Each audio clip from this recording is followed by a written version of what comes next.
Green Light for Growth, sponsored by ScottishPower.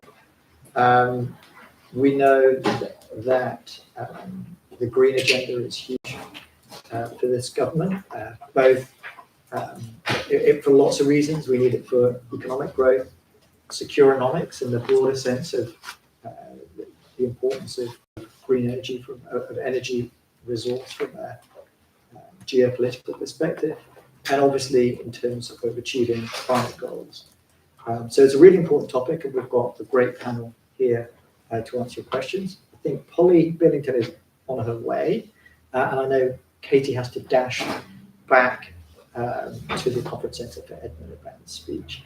But we're very lucky to have a great panel here. So I'll briefly introduce them, and then we'll get some opening remarks. Okay, yeah, sorry, you can't hear me. Can you hear me all right at the back? Yeah? Yeah? Okay. I'll try and project a bit more. We're very lucky to have Keith Anderson, Chief Executive of ScottishPower, here with us. He's responsible for all the ScottishPower businesses and was CEO of ScottishPower Renewables previously. And before joining ScottishPower, has worked with major financial institutions, so should help us also on that question about where the finances came from, including RBS and Standard Life. He's also a visiting professor of Strathclyde University. We also have Katie White, MP for Leeds Northwest, PPS to Ed Miliband. Katie has been a long-standing campaigner on energy and climate.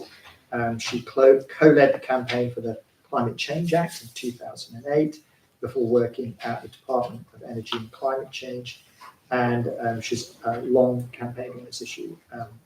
And then finally on my left, we have Councillor Ryan Jude, who is at the Green Finance Institute. He's Programme Director. He's also a councillor on Westminster City Council and holds the position of Cabinet Member for Climate, Ecology and Culture. So we have a lot of expertise and able to look at this question from a number of different angles. We're going to be live streaming this Fringe event, and so when we come to questions, just remember it will be recorded on posterity for future. So choose your moment wisely in the sun. And when it comes to fire exits, just follow the green man, which is not reference to Ed Miliband's conference speech. And with that, so the challenge is, how do we unlock the investment to deliver this incredibly ambitious energy plan, the 2030 energy mission, particularly when the whole world wants to do this? How does the UK stay ahead of everywhere else? And Katie, maybe we'll start with you. Thank you, Theo, and thank you so much for coming along today. I'm sorry that I won't be here too long, but I don't feel too bad because this is an amazing panel. Like, I've had the fortuitousness of working with Keith, and Ryan and I have had some interactions, and they are so good at what they do, so you will have a great conversation with them later on. In terms of obviously what we want to do is the two missions, in terms of we want to deliver on our mission of zero carbon by 2030. We also want to make Britain investable again, and so in terms of, as we say, it is one of our, here comes Polly, mission boards, having the energy and climate at the heart of the government agenda.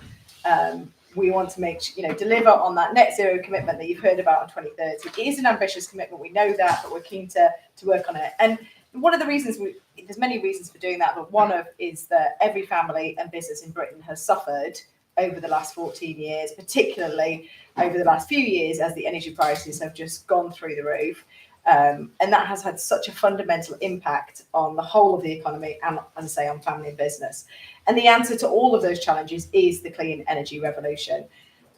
Government is in a huge hurry to deliver on this mission. And if you haven't seen Ed's tweets, I would encourage you to do that. He almost bounces through the screen in terms of wanting to do that. But, we have really hit the ground running. And in 10 weeks, we've cancelled the onshore wind ban. We've had the biggest renewable auction ever. We've agreed to more solar than the government did in the last 14 years, the last government, and we've introduced GB Energy. So we have hit the ground running, we continue to do that, and we will continue to deliver on this agenda. But I think it's around working in partnership to make sure we're investable again. And I spoke to a company last night who said the sector has been transformed in the last 10, 11 weeks in terms of the way this government has approached it. But I want to hear today, and I was just asking Keith before, around how he's finding the interaction, because actually we need to know what else we need to do, because this is a joint mission, it's a joint agenda to make sure that we get that investment. We're obviously looking at where we can have the public investment and guarantees, but it is going to be a lot of private sector investment and how we can work with business to deliver on our green growth agenda. So with that, I'll end there. So we're definitely seeing the bounciness of Ed Miliband. Anyone who's seen his Twitter feed will be struck by that. I said there's clearly the ambition and the communication from the government on that. And I think it's also true to say that perhaps more than any other department, Ed Miliband's department seems to have really hit the ground running, as you said. I think both of those things are true and to the government's credit. But it's also an incredibly fierce competition globally for green finance. And do you think that we're overestimating our ability to attract that global finance? And how do we compete with the US or India that are doing what the UK is doing, have been doing it for some time, but are doing it with an enormous and much bigger amount of capital and a much bigger market? So how do we attract that sort of finance? Yeah, I mean, in terms of, I think you said, I guess, what's our USP over them? And yeah. I look out the window and look at our beautiful weather. I look at, actually, we are geographically pretty well placed, you know what I mean, in terms of the resources that we have available. But in terms of the resources as an island nation, we aren't very well placed to use those resources, and particularly obviously on offshore wind. But we want to be looking at those range of technologies, and GB Energy, we've been looking at floating offshore wind, but we are looking across the board. I think they would say obviously there was some of the investment, a lot of it we hear from business, but Keith will hopefully challenge in terms if I'm wrong. But a lot of it is around certainty of investment, and one of my bugbears of the last government, and there's a few, but was that when they rode back on the 2030 combustion engine target, it killed the electric van market. It absolutely killed the electric van market. And it's so annoying that they're just some sort of throwaway conference speech has fundamentally damaged a key sector within our economy that could have been, good for, people driving vans, good for local air pollution. There were so many wins that could have had. And just that. So I think it's around what I was saying, look, anybody knows Ed is committed to this agenda. He's going to be staying in there. He's going to be delivering on that. We've put it at the heart. We want to give that confidence that we are sticking with it. We're not going to be having a conference speech, changing things in different directions, so that to attract that investment, and then looking at where the skills are, where the certainties are. And GB Energy is around that, de-risking some of the areas where we, capital might struggle. But the Tories would, if they were here, which I assume they're not, would say that stand up. Hello. I went to Tory conference as the Labour listener, so you can never be sure. But they would say that they were forced to do that by the circumstances and the reality of the impact on businesses and families coping with the cost of living. And indeed, Labour started off with an even more ambitious environmental energy plan on the 28 billion, and you came down. So are you overstating that certainty, that clarity, and that, can you even say that sort of with absolutism, that this is a direction given so many external factors? So I think in terms of the 2030 target, I can say that is our target. We're sticking with it. We've been talking about it for a long time. We will continue to be talking about it until people, hear it and hear it again and hear it again. I think obviously in terms of, we did change our plans to the 28 billion, but in terms of investment, I don't think Keith was ever looking for that 28 billion. I mean, he could tell you, but in terms of, he was looking for the certainty, the regulation, the consistency within the market. He was never looking for that. A lot of it was going to be on retrofitting homes. which is a different social problem which we should talk about and is absolutely key, but it wasn't about investability and growth. We can get that from the private sector. I don't think in terms of the Tories did not have to row back on the 2030 target, 2035. That was just a political move, and this is about leadership. And I personally feel very annoyed with Rishi Sunak about that, because I think he personally pulled our things back to have that short-term strategic advantage, and I think there's a sort of morally for the country, for the economy, it was flippant, and the impacts were completely unnecessary. Great. Well, I know you're going to have to run, so I'm going to move on to Keith as well. I think Katie's teed you up there. He's fantastic. I have to say, I used some of Keith's lines in my election. I was like, when the ScottishPower CEO says this, so yeah, and no, really helpful. So I'm a bit gutted to be missing you, Keith, but we'll catch up later. Thanks so much. Sorry. Right, so where are we? I've been coming to this conference for around about 18 years. The first political conference I ever came to was the last time the Labour government were in power. And I come back to it and I've got the same Secretary of State. So you could come to the conclusion that nothing in life ever changes. And we're back in Liverpool. But there's you talk about the challenge of investment and driving stuff forward and the speed of change. And there is a colossal amount of change has gone through our sector in that period of time. Okay, you go back then, 16 odd years, there was 30 gigawatts of coal on the electricity system generating. And now there's 30 gigawatts of renewables on the electricity system. And in the next couple of weeks, we're out to shut down the last ever coal plant in the UK. That's a massive change that's taken place over that period of time. And and some of these things are incredibly important. We as a company, a good number of years ago now, decided to make that switch from fossil fuels to 100% renewables. We shut down the 2 coal plants in Scotland. We blew them up. And blowing them up at one level is a bit of a PR stunt, but it actually sends quite an important message. There is no way back. That's it. This is a one-way journey, and we're not about to turn back and go and do anything else. So why is it we've been able to do all of that? And it comes back to the point that Katie was making, and it starts to answer your question. Why is it people keep investing in the UK? Why do we keep investing in the UK? It's because of the long-term policy frameworks. Again, if you go all the way back those 16 years, in the latter part of Ed's time as Secretary of State at that point in time, that was when we started the conversation about CFDs.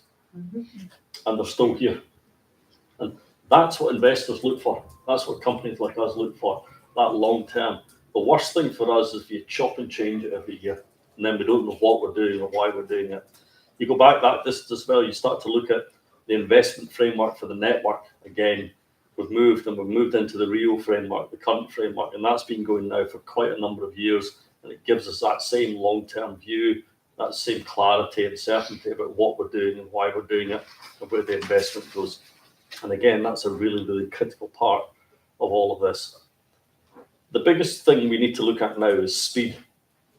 Okay, so it's taken, as a company, it's taken us 25 years to get to where we are in renewables and the capacity we have. We're going to double that capacity in the next 5 years. And that's the level of acceleration we need to start seeing in the system, because that's what's critical now. It's not the challenge of the money or where's the finance coming from. The challenge is speed and going faster and faster. Okay, and you then put that into, this government's already done some good things, really, really good things, and quite bold things. You could say some of the bashing through some of the planning decisions over the last few weeks.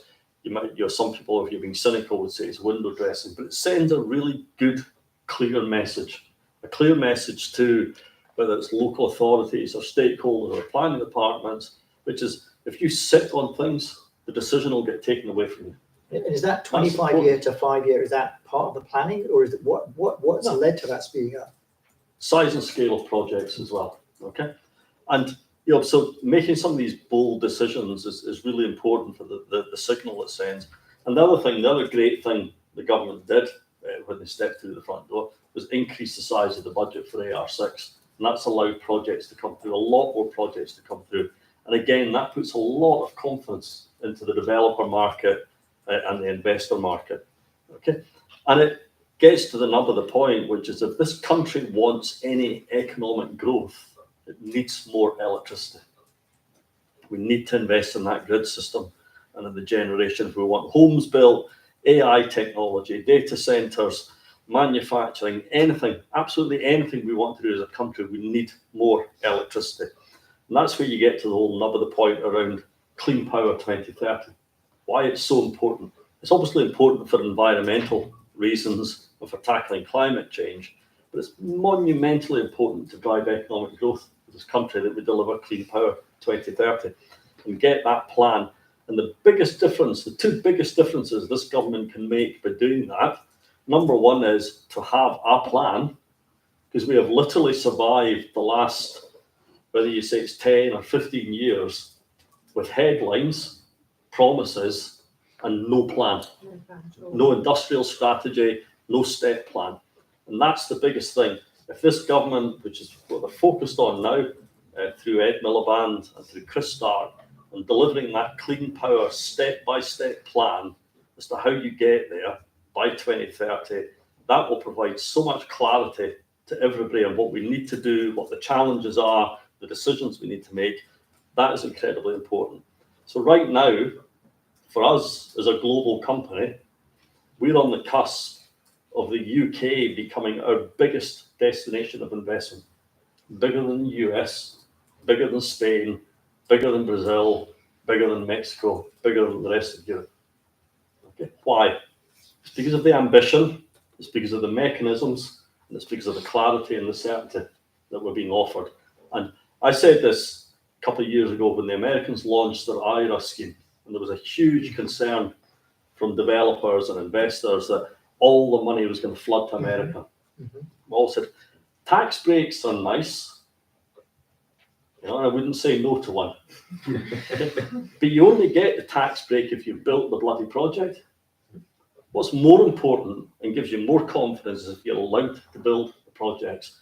And if you've got those mechanisms that you know, you trust, you understand, and you know they're going to be there for years to come, that is every bit as attractive as a tax break.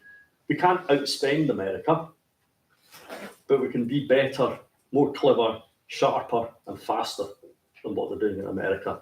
And again, that is critical to developers and to investors. And I think that's what you're seeing happening now, which is I'm not sitting here asking for any money from the government. I don't need the money. We can go and raise the money. We can raise the funding and the financing. You know, and that's the conversation around GB Energy, which is don't, you know, if you want to invest in existing technology, not knock yourself out. You don't need to.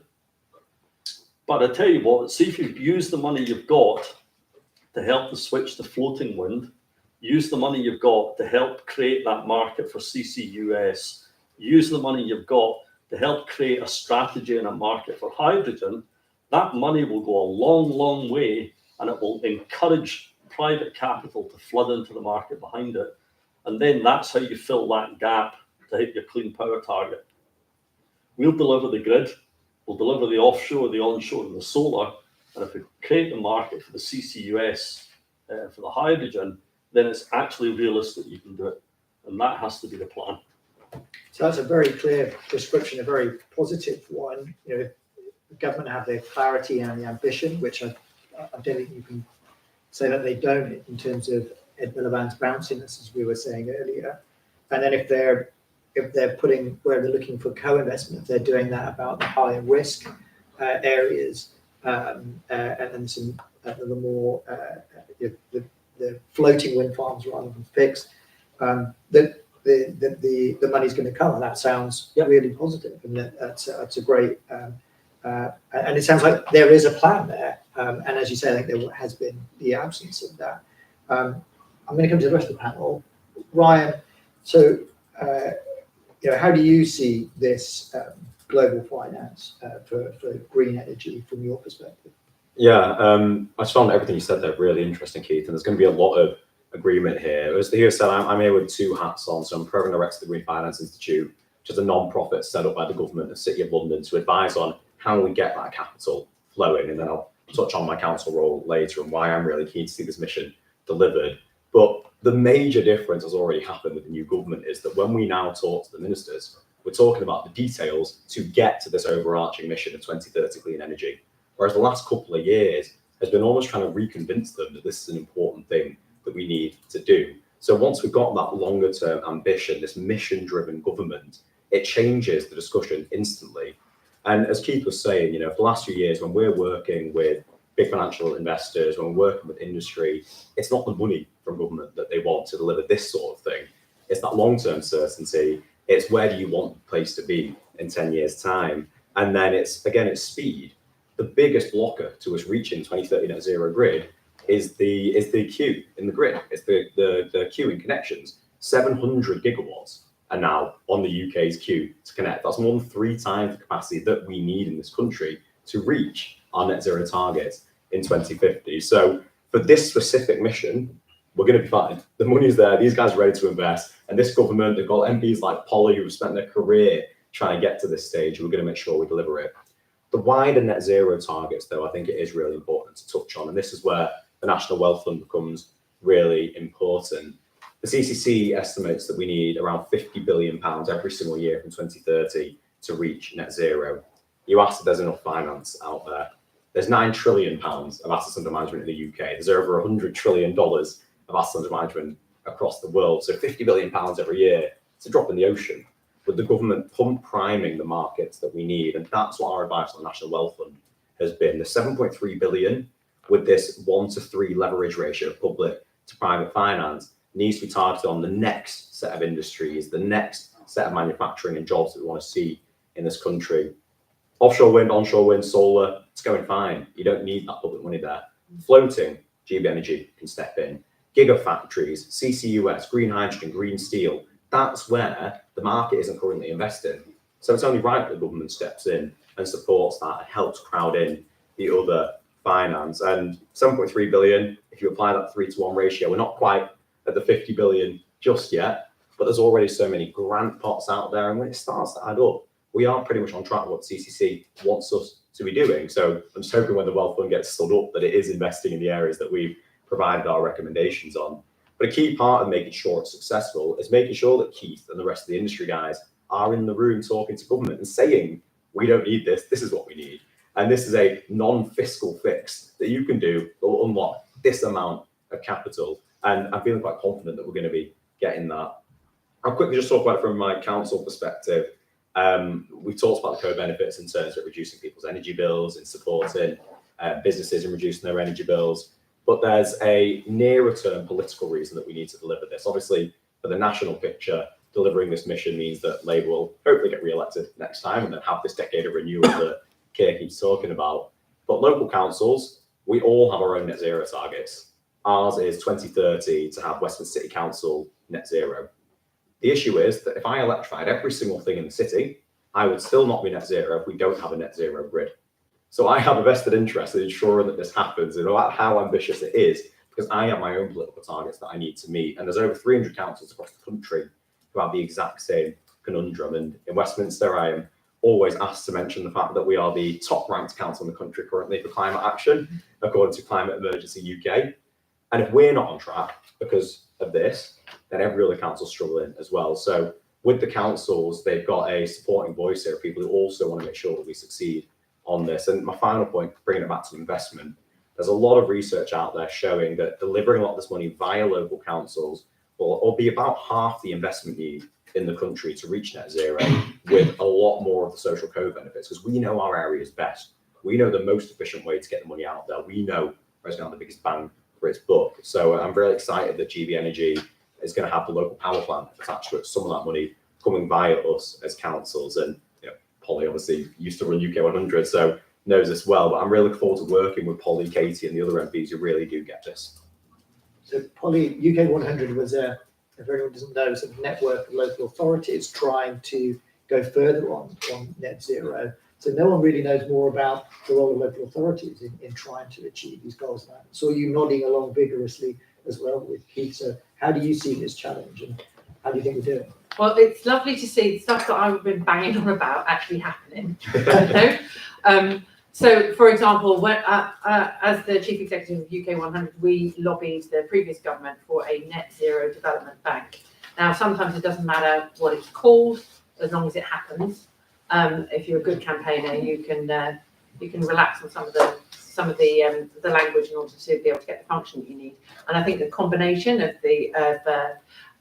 GB Energy and the National Wealth Fund gets us some of the things that the idea of a net zero development bank was doing for exactly the reasons that we've been talking about. There's no need, all of the anxiety that we had when we talked to the civil servants and indeed to some of the politicians because they've been got at by the civil servants or got at by people who didn't understand what we were talking about, was that this kind of mechanism was going to crowd out private finance.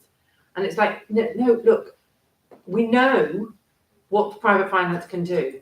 The whole point is that it's all sitting there waiting to be invested because A, you have not got the policy framework right, and B, you are not de-risking the other stuff, which will make the stuff that's already proven better and more deliverable. And this goes to my point. I think, look, Keith and SSE are fantastic at being able to do the big stuff.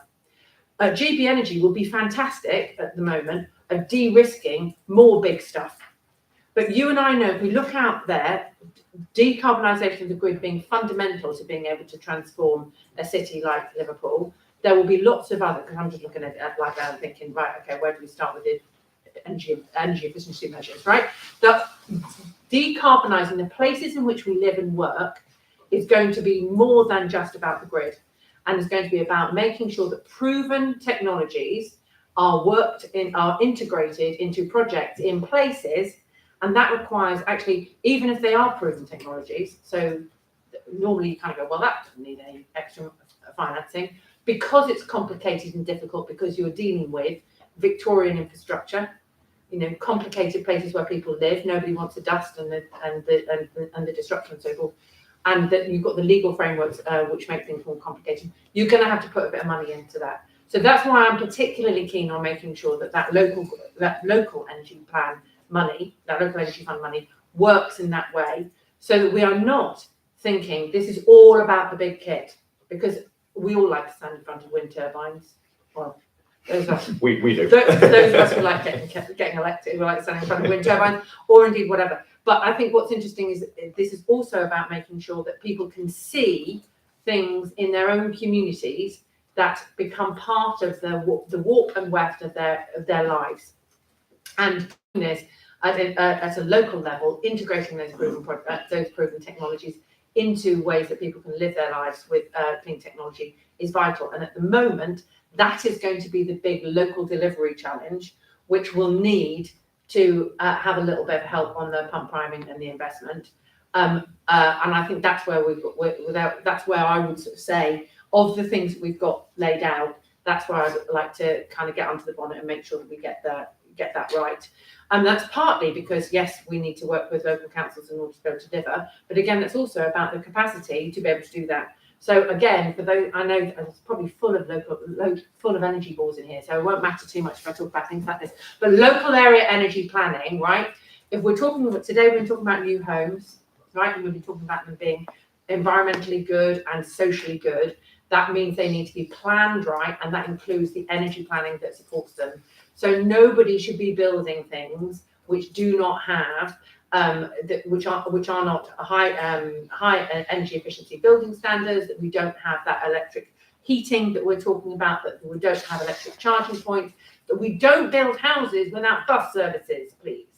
Just really basic stuff. Now, no, I'm not suggesting the National Wealth Fund or GB Energy should be funding buses, right? But this sort of goes to my point about the fact that, and I think Ryan's point as well, the net zero transition is energy plus.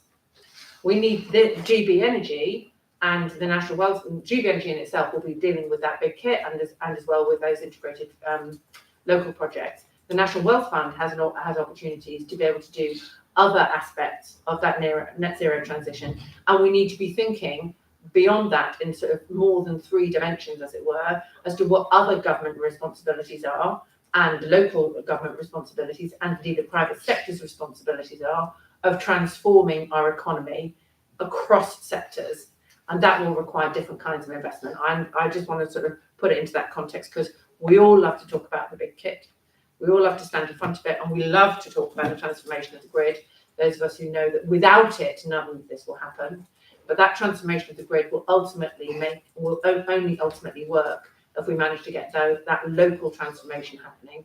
If we leave it all to the big kit, we'll end up with more demand on the system than we need to, because actually the local stuff is where you can actually do quite a lot of the smart technology and demand management that would actually make that grid transformation more efficient and effective. So Polly just referred to you all as the energy pause, which I think she meant in And a the positive, kindest possible sense, in a positive because way. we're all in a safe space here, I think. Well, I'm hoping that means that you all have burning questions that you want to ask, and I'm going to come to you in a minute. And maybe I'll just follow up with one question for you, Polly, which is, so we see, you talk about the role of local authorities, and we also see government centrally doing the right things. But when we're talking about some of these big infrastructure projects and particularly around planning, these things often go beyond one single local authority. Yeah. And I'm not sure we're very good at doing those things in that sort of regional strategic way. Well, it's interesting because people kind of ask me this question in lots of different ways, but ultimately it's like, where does the devolution thing happen for climate? And ultimately, that's what we need to be thinking about. And again, it's something that we lobbied for in UK 100, was that the Take Back Control Bill, as it then was called, needs to have net zero competence and capacity at the level that gets devolved, right? And that means that you are making sure that you've got a regional growth plan that factors in, what does that mean? How do we develop that regional growth plan with a net zero ambition? Bearing in mind, you're going to have different kinds of industries in different places. You're going to have different energy needs, but also different energy opportunities. I can bang on endlessly about East Kent, as you can imagine, because once you've just recently got elected, you know quite a lot about your place, and you believe very passionately in their ability to be able to do things. We already generate 250,000 homes worth of electricity off the coast of Thanet, of East Thanet. So you can see that from Margate, Broadstairs and Ramsgate. And imagine how much more we could do with that with the kind of investment that we're talking about. We're also one of the sunniest parts of the world, so we definitely should be doing more of that. In terms of public consent and support, what I find is that I get shouted at quite a lot about, why do you put them on the roofs? Why do you put them on the roofs? Why do you put them on the roofs? I'm like, well, that's what we'll do. It takes quite a long time for them to hear me, because they shout at me about why we're not going to put them on the roofs. But when you talk about solar, there are ways of building that consent. And that needs to be strategically done, as you say, cross-border at a scale that means that people can work together to be able to deliver what we're talking about. So I'm not suggesting that existing local government boundaries are necessarily the right ones at which you will be able to deliver all of this. But a democratically accountable and democratically responsive local area energy planning is pretty important. And I know that can be challenging for the private sector, and it's one of the things that sometimes you go, oh God, that's going to slow it down. But if you don't, it's like if you're not careful, you'll make haste and end up with blocking further along the line if you haven't built up that idea that this is something that we're shaping together. Questions? Yeah, one here and one here. Yeah, hi, Matt Baker, work for Green Energy. We're a private equity owned by PG Group, energy company.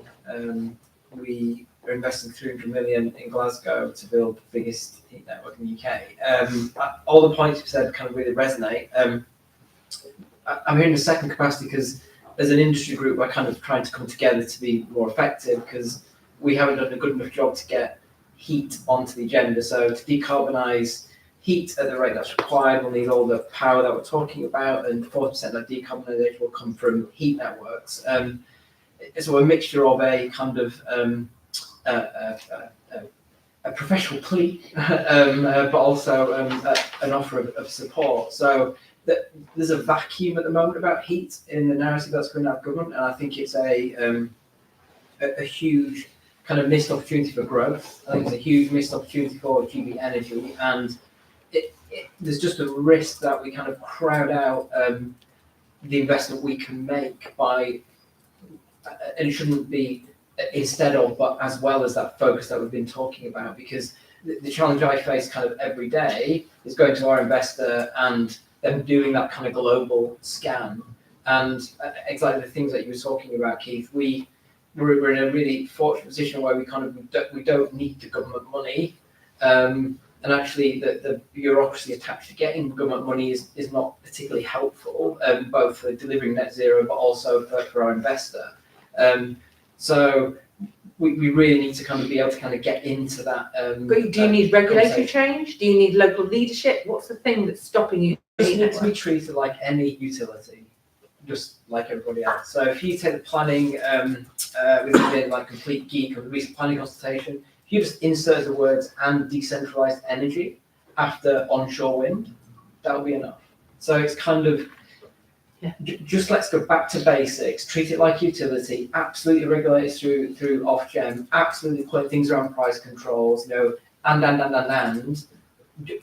it's just another utility. And then we can go back to our investor and say, look, the government's kind of holding us together. I was looking to spend a bit of time with Ian Murray yesterday because of the kind of Glasgow link, and he said, what it sounds like you need us to do is just be at the table at a senior level. So effectively, we can hold the parties together, and if we can create a sensible, commercially viable solution, everybody wins. So I think that the more we can do that, and I take the point about local government, so I worked 5 years in Northumberland County Council prior to this role, and I get the limitations of local government in trying to kind of go from a 30, 40, 50 million heat network, and then all of a sudden dropping 200 million on their balance sheet, and the Section 151 freaking out because effectively of interest payments. So there's something about how we create sensible models. It probably isn't the Bristol Leap model, it probably isn't the Midlothian model, but we need to kind of work through that because the technology is really boringly simple. Yeah. I know. Right? It's just like, it's so beautifully boring that you kind of don't even want to talk about it, right? We love all of it. We love heat networks. Don't worry. So there is We love it, but sorry, it's both boring. It's both boring, and if you're not used to it, weird and scary. And that's the problem. For most people, they're just they're not used to heat networks in this country. Completely, and although this is the wrong way to phrase it, and I need guidance on how to phrase it, we need a kind of a COVID-style information campaign around heat networks. So when people's boilers get to end of life, they go, cool, I can go new boiler with a boiler tax, don't want to do that. I can go heat pump, my house is already an EPC-A, fantastic. I've got to go heat pump, but I've got to retrofit, not great. Or I can connect to a heat network. I've got a choice. And if our models work, then effectively it's a viable option for the right people. So maybe it's a separate thing out of the room, Polly, given you're kind of here, but it worries us that there'll be unintended consequences if we kind of don't get into the narrative fast, because you're going so fast, which is great. And we kind of want to be in there so we can deploy our capital and we can kind of get on with getting diggers in the ground, putting pipes in the ground and heating people with low carbon heat. I think the heat networks is super interesting, particularly in the context of all the data centers that we're going to build and the potential for there to be a better joined up strategy there. Hamish, I know you wanted to ask a question. Yeah, Theo, I'm going to confuse you a bit and put a slightly different hat on my normal one. So I'm Hamish McLeod. I'm the chairman of the Edinburgh Bay Wind Farm Company, which is a small development on the Isle of Skye. And there are quite a few developments coming down the pipeline on Skye, and it is already looking to be extremely controversial. We've had an interconnect planning commission turned down. The repowering going to the larger veins is going to be very controversial. So I think my two questions are, and one of the sort of things that seems to be more difficult than it should be is to be able to offer cheap power to local residents who are affected by these visual impacts. So my two questions are, will the Westminster government be able to work closely with the Scottish government to try and mitigate these planning issues?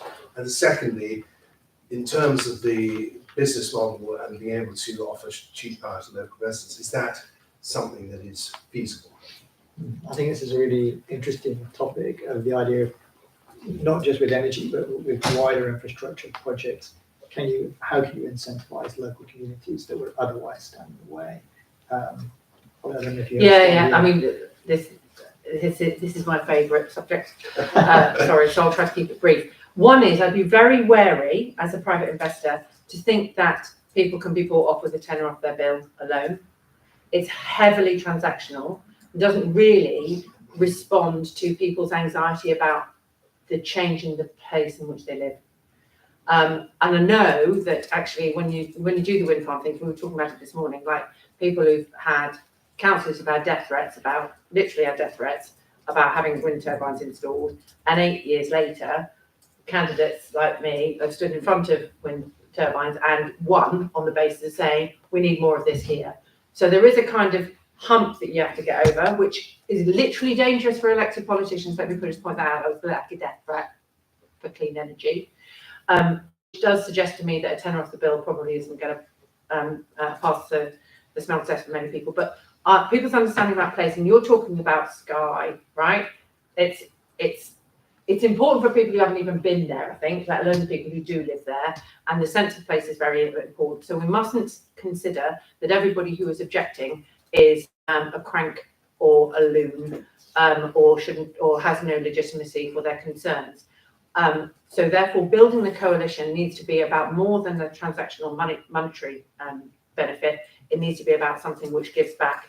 And my sort of slightly glib, don't just hand them hanging baskets either, is important. There has to be something which I view having a local energy fund, which puts back into the community something which is specifically about energy, so they can see that there is a context within which they can benefit that way. The other thing is, and this goes to your point about interconnectors, is that everybody needs to be completely clear that when we're talking about where energy from offshore makes landfall, there is going to be some kind of environmental impact. There is no impact-free landfall, but there is choices around how much environmental impact there is going to be. And frankly, currently, the rules do not factor in the true environmental damage of what is likely to be is already in train, let alone what might be in train in the future, which is one of the reasons why we need to change the rules. We just need to change the rules. I've just got elected on a mandate to get to a clean energy by 2030 and restore and protect nature by 2030. So we have 30% restoration, nature restoration by 2032. So that's 2030 as well. So be clear about the fact that nature has a fundamental role in mitigating our climate change, adapting to climate change, and we do not want to be getting ourselves in a situation where it's just like build. Somebody who's lying down in front of a tractor is just a crank, right? We're going to have to get those interconnected places correct. And clearly, I think we've got a situation where the decision-making framework is more about a cost which does not factor in either mitigation costs or the environmental damage, which may well have other impacts longer term. So a long-term strategy needs to factor those things in. Regardless, I mean, there'll be people who don't live in anywhere near as beautiful as Skye who are going to be upset. And that's going to be even more challenging, because imagine saying to people, yeah, your place is lovely, but it's not as lovely as this place, and we need to save this place rather than your place. Those are the kind of difficult decisions we're going to have to make, which is why a land use framework, which is actually sitting in DEFRA rather than DESNES, is a key part of us making sure that we make the right decisions about how we use our land. I mean, it's in Skye, the whole thing's getting devolved to Edinburgh actually, so they can take the view they went Highland Council and just wash their hands of it. So which is an interesting dynamic. Well, also the other thing is, this goes back again to the rules not working. Nationally strategic infrastructure projects can still get the go-ahead without having proper environmental assessment. So, you can devolve it, you can push it upwards, and somebody will gavel it through, and actually the decision will be a bad one. So we've got to work out how we do that with a ticking time bomb on that target. Yeah, questions? Yeah, thanks everyone. So John Watson, I'm I'm a councillor in Southwark and hold the climate brief similar to Ryan. So my question might turn into a bit of a boring procurement one. But most councils are part of a framework. We get our energy through a framework in partnership with other councils. We do that because it's cheaper. In Southwark, we've just signed up to that framework for another 5 years, and the basis behind it is to provide residents, one of the largest social housing providers in the country, residents with cheap energy bills. But obviously, the flip side of that is it is not renewable energy. And so I suppose the question is, with a lot of councils being part of similar frameworks, how the renewable energy generated by GB Energy is then filtered down to councils who have essentially already planned for at least the next 5 years. Yep, I'm coming on that and also wanted to address the heat networks. This comes back to if the entire grid gets to net zero by 2030, then the framework you sign up to is then renewable energy. And that's, we have looked ourselves at green PPAs as Westminster Council, and we can't justify it with the way that the costs currently are versus what we get if we buy off the wholesale market. And that's really frustrating, which is why I keep saying to government now, you do this and you make mine and your life a million times easier. Heat networks quickly. Rest assured that although it isn't part of the 2030 electricity grid target, they will be looking at heat networks. In Westminster, most of our houses end up having to be on heat networks. And when I first joined GFI, I actually led our zero carbon heating task force, which works with industry, works with government to advise on what the blockers were for investment into heat networks. And all this starts to get quite familiar. It's long-term certainty, it's long-term clarity on policy, and it's getting rid of regulatory blockers. A lot of it isn't money. And back then, 2020, I looked up, I couldn't believe it was 4 years ago since we put these great policy recommendations out. They haven't happened. So, Holly, I'll send them over to you. It's all the same things that need doing. But one of the big ones, as you know, is zoning, which sounds super boring, but it's going to be giving certainty to different parts of the country to say your best option for decarbonised heat is a heat network. And what that means is then we can maybe mandate connection with some of the public sector buildings, the ones that we own in Southwark and in Westminster. And suddenly the certainty of demand and the revenues for the investors makes sense. Yeah. And then they're happy to put their money in and start building these heat networks. So it's been really frustrating to see that delayed. I'm sure you responded to the zoning consultation like we did. So things are coming through, and I'm hoping that the wider bill will also cover some of the heat side of it. But just Polly touched on this briefly. Education as well is really, really needed on heat networks. It's not just, it's big and scary if it's new, but also we have over 50 heat networks in Westminster. A lot of people connected to them. They're leaky, poor, old infrastructure. They're first gen and second gen. They all think heat networks are the worst thing in the world. They don't know that the fourth gen and fifth gen heat networks, sorry, I'm going really technical there. They don't know that they are fantastic and that you can manage your own heat and you're probably gonna have a cheaper bill at the end of it. And they don't know it because we've never all come together as councils, as government, as the industry to actually tell people this. So there's a lot to do here that isn't necessarily on funding. And don't worry, we are also actively talking about this sort of thing. And Polly, can you respond to that? Because we're also hearing murmurs that zoning might not happen. I don't know. Honestly, I've only just got elected. I'm a backbencher. Yeah, I'll pass it up to Katie. Yeah, but I think. I mean, I've talked about land use framework, which I don't know how much that sort of overlaps with Ryan's discussion about zoning. I think when it comes to heat, having heat maps and making decisions about where and how you can develop heat networks, because heat networks aren't right for everywhere. Definitely. And understanding where they would work is a key part of that. But I think the specific ask on where and how that heat mapping might work and developing an overall heat strategy, that needs to be fed into Ed's team. My very final. Those of us on the backbenches kind of thinking different things. My final small People who used point. to be in Ed's team might be able to influence it. Sorry? People who used to be in Ed's team might be able to. Oh yeah, can always have a word. My final small point on this, even if zoning ends up being delayed for a while, Polly touched on local area energy plans. We have one in Westminster. Yeah. I now know where I need heat networks to be. I can start mandating and we connect things so we can move forward. If every council got a local area energy plan in, we could move before government brought the regs in. Have we got time for one or two more questions? Yeah. The committee stage of the GB Energy Bill is going to take place on the 8th of October, we start that point. Do you have any particular concerns what opposition parties might do to amend the bill? I'm on that committee. I was very excited to find out before I left to come to Liverpool. I'm not particular concerns. I have had conversations with a lot of Democrats about their appetite and ambition for the local delivery element of this. But that's not a concern for me. That's actually more an appetite to be able to make sure that we get the framework right. And at the moment, the Tories aren't really looking our way. So we'll see what they come up with. But I think there is a risk with where reform are and where populism is in general.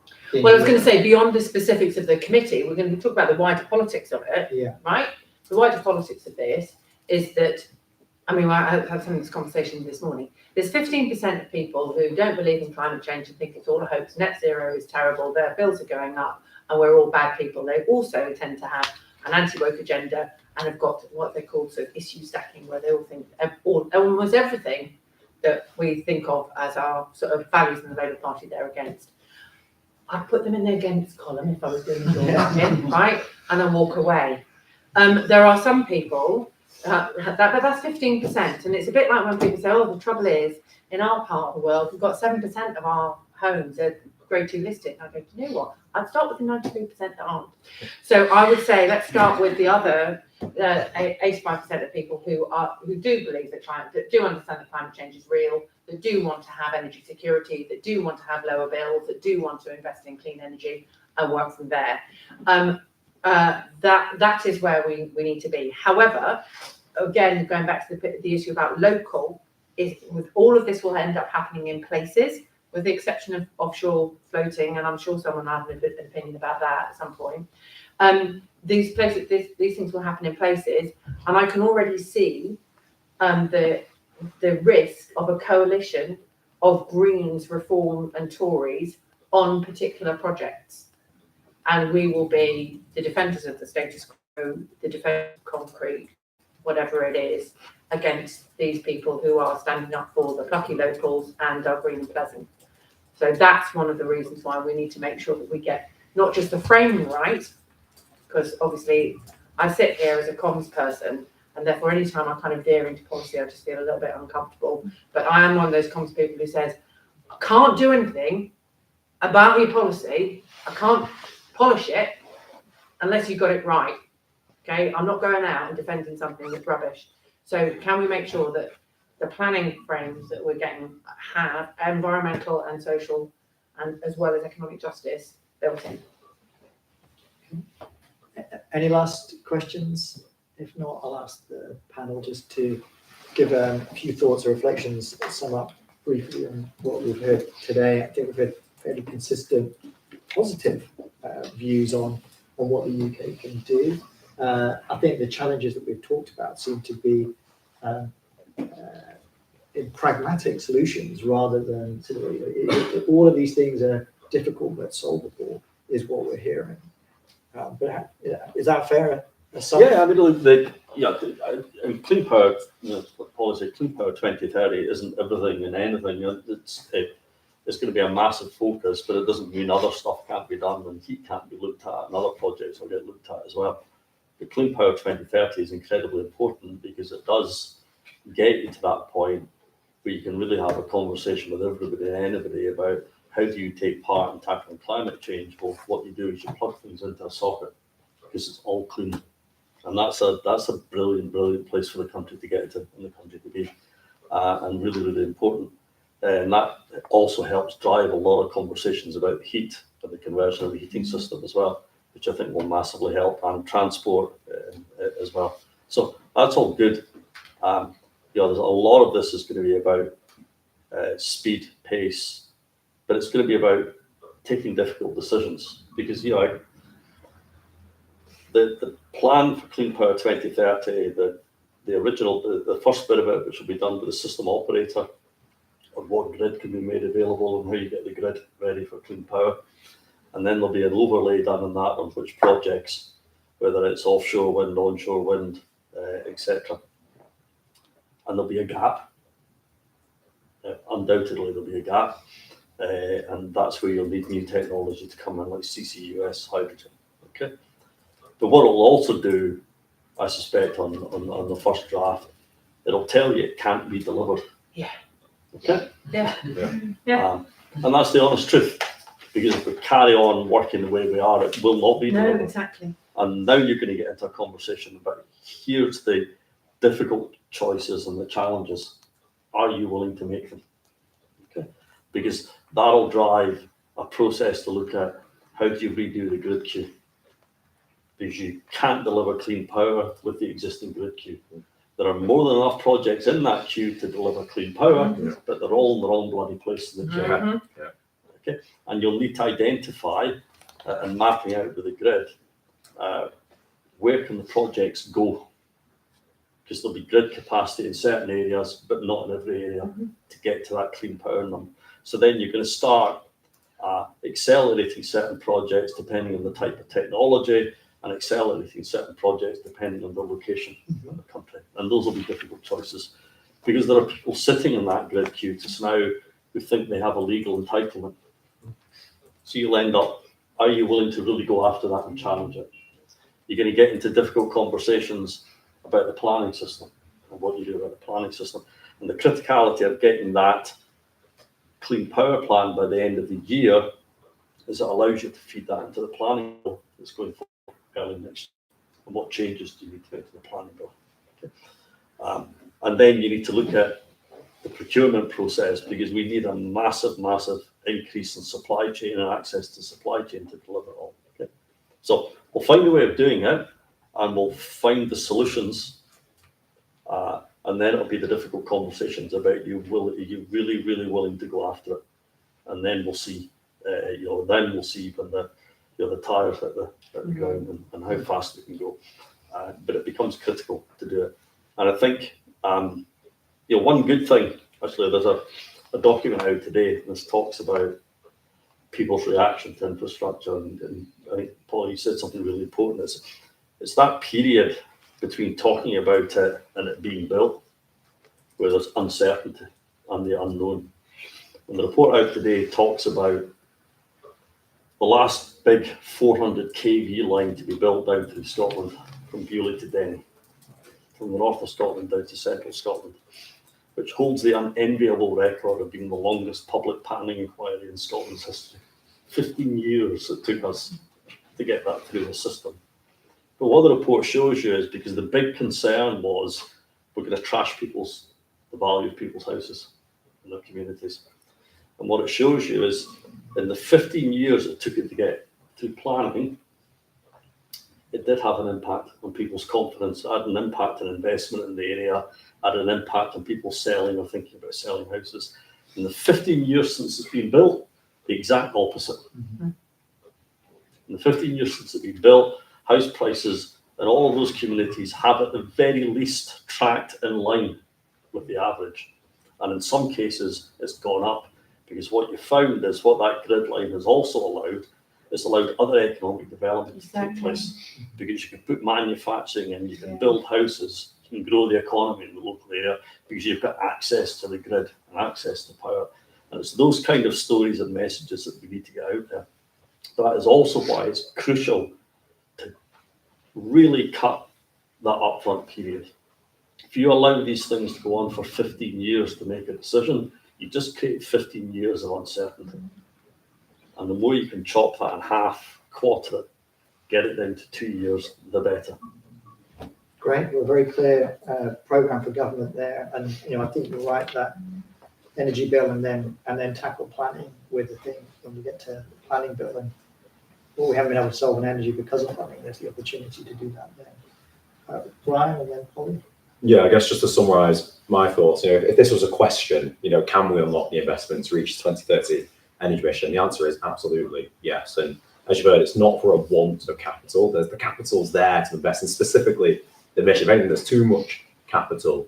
The question is, how quickly can we move on fixing grid capacity? How quickly can we move on getting those zombie projects out of the queue so the real projects can get built? How quickly can we move on easing planning constraints? How quickly can we get communities bought in as they come with us? And if they don't, how do we ensure that our local politicians are, to quite frank, strong enough to be able to stand up to what is a minority of vocal voices? Solar Energy UK have done some research showing that only about 10% of people oppose large solar arrays, and about 30 to 40% of people are really in favour. The others are indifferent. But that 10%, I'm telling you as a local councillor, that 10%, they feel incredibly loud, and it takes local politicians to take a step back and think, this is for the bigger benefit and actually is popular. So look, there's other things that we're going to have to deal with to get to net zero. We've touched on heat, we briefly touched on retrofitting, there's the whole nature question, adaptation, but today's panel specifically about 2030 energy, we absolutely believe it can happen if we all get together, work together to move pace. Yeah, I would just say specifically on the question of unlocking investment, I'm really pleased that we've got GB Energy going to be getting off the ground, and the National Wealth Fund that Ryan referenced, because understanding that this is about crowding in private investment rather than crowding it out is vital. And we are still going to have skeptics. The ministers are still going to have to deal with skeptics within Whitehall about this, as well as in the wider conversation. And those people who know and understand green finance, like Ryan and like Keith, need to be given enough of a platform to start kind of mainstreaming the reality that investing in this stuff is just good for our growth. But this goes to the dimension that inevitably I will want to talk about, which is the kind of regional growth vision. Because if you want to be able to make sure that councillors are insulated against the noisy 15%, not only do you need to have proper security measures so that they no longer have to actually genuinely have to worry about death threats, but there is ultimately a kind of, well, the rest of everybody else was like, stop talking like a crank. This is a good thing for our community. And that is going to be quite difficult because our planning system has been so bad, and the cultural connections to the cultural references have ended up being used and owned by people who don't want this stuff to happen. And we need to own that. I mean, this is not just a national mission for economic growth. This is a national mission to retain and restore what Britain is about. And that includes its own beauty. I mean, I used to kind of glibly say when people said, oh, we can't possibly put solar panels on the roof around here, it's a conservation area. Honey, there ain't going to be anything to conserve, right? Because there's going to be a flood. So shall we just work on how we're going to change the rules so that you can have solar panels on a conservation area? That's where I'd like to be at.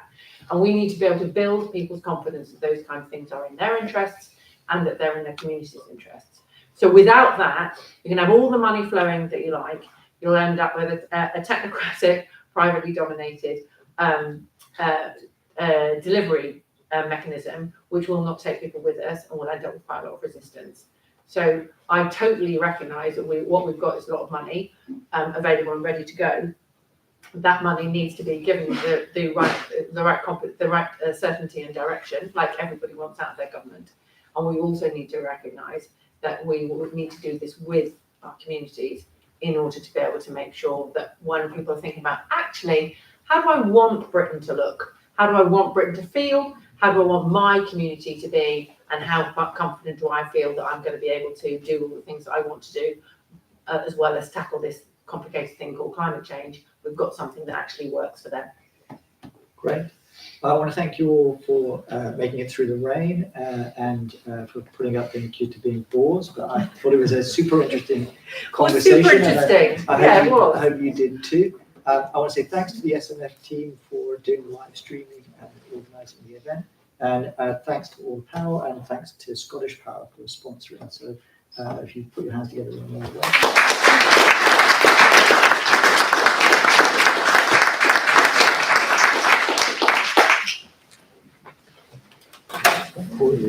Yeah, it's not stopped. Good.